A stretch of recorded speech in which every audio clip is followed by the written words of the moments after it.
الله تعالى على خير خلقه أجمعين برحمتك يا أرحم الراحمين আমাদের যে নির্দেশ দিয়েছে কিভাবে চলবো কোনটা করবো না সেগুলি আমরা ফলো করা উচিত। আমরা সেটা ফলো করবো এই জনগণের যে কাজগুলো মৌলিক কাজ আমরা মনে হয় কোরআন হাদিসে আমরা যদি চলতে পারি জনগণের মৌলিক কাজগুলো আমরা করতে পারবো। এই যে যারা ক্ষমতা থাকেন আমরা নির্বাচনের পূর্বে কত সুন্দর সুন্দর গল্প সাজাই, আমরা এটা করবো সেটা করবো, মসজিদ করবো, মাদ্রাসা করবো, মন্দির করবো, রাস্তা করবো, এর বলে নিজের স্বার্থের জন্য অনেকে আমরা বলে থাকি, কিন্তু পাস করার পর আমরা সব বেরাম ভরে যাই, তখন আর জনগণের কোনো দাম নাই। সিল্কোর সিল্ক অ্যান্ড শাইন, যাতে আছে আর্গান অয়েল ও ওট প্রোটিনের গুডনেস, যা আপনার চুলকে রাখে হেলদি অ্যান্ড শাইনিং। এজন্য ভোটের দরকার আছে, প্রতি বছর যদি ভোট হয় আমি একটা অর্ডার দিয়ে গেলাম, 5 বছর পর আবার যদি সে কাজগুলো না করে আবার যাই জনগণ ধরতে পারে, বলে তুমি যেটা বলছে করো নাই। বিগত 15-16 বছর নির্বাচন হয় নাই, জনগণের ভোটের প্রয়োজন ছিল না, এই জন্য জনগণের কোনো বেরো ছিল না, কারণ ভোটের প্রয়োজন নাই, ভোট দিতে হবে না, তাহলে আপনাদের কোনো বেরো নাই। আমরা মানুষের জন্য কিছু করতে চাই, আমরা মানুষের সবাইকে নিয়ে একটা আমাদের সকলের মতামতের ভিত্তিতে আমরা এই দেশটাকে সুন্দর দেশটাকে আরো সুন্দর করে গড়তে চাই। আমরা ইতিমধ্যে কিন্তু আমরা নিজেরাই যারা দায়িত্বে ছিলাম, এক নেতৃত্ব বলেছিল যে শেখ হাসিনা আমার ক্ষমতা চাই, আমার পাওয়ার চাই, আপনারা শুনছেন না? সে বলছিল আমার ক্ষমতা চাই, আমার পাওয়ার চাই। কত পাওয়ার দরকার? আল্লাহ তো অনেক পাওয়ার দিয়েছিল, প্রায় 3 গ্রাম এই দেশটাকে বিনা ভোটে হোক সে পাওয়ার ছিল। এই পাওয়ারটা যদি দেশের কল্যাণে ব্যবস্থা ব্যয় করতো, আলে মোহাম্মদের কল্যাণে ব্যয় করতো, মানুষের কল্যাণে ব্যয় করতো, তাহলে মানুষ কিন্তু আজকে এত ঘৃণা করতো না।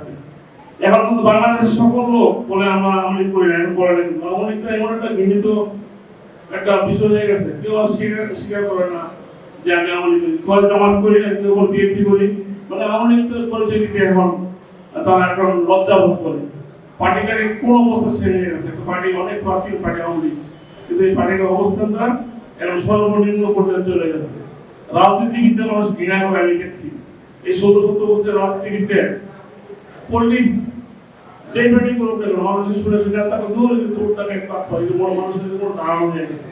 কারণ আমরা সমাজে আমরা এমন কাজ করেছি 16-17 বছর ক্ষমতা পাওয়া পাইয়া আমরা এই কাজগুলো করতে করতে মানুষের কারণ আমাদেরকে ঘৃণা হেঁটে যাওয়া জানে এরকম দুরবস্থা ছিল। আমাদের দাদারা যদি মৌলিক যে কাজগুলো করতো, যে রাস্তাঘাট মানুষ তো বাসায় গিয়ে চাই কিনা দেন, আমি যেন বলেছিলাম নেতারা কি এমপি মন্ত্রী সবার বাসায় গিয়ে চাই কিনা দিবে না, তাদের যে মৌলিক কাজ রাস্তাঘাট বিদ্যুৎ এগুলো করলে জনগণ খুশি হয়, আমাদের সামাজিক যে দলগুলো আছে করলে খুশি হয়। কিন্তু আমরা ক্ষমতা পাই সব ভুলে যাই, পিছনে যাই গেছিলাম পাওয়ারটা পাওয়ার পর সব আমরা ভুলে যাই।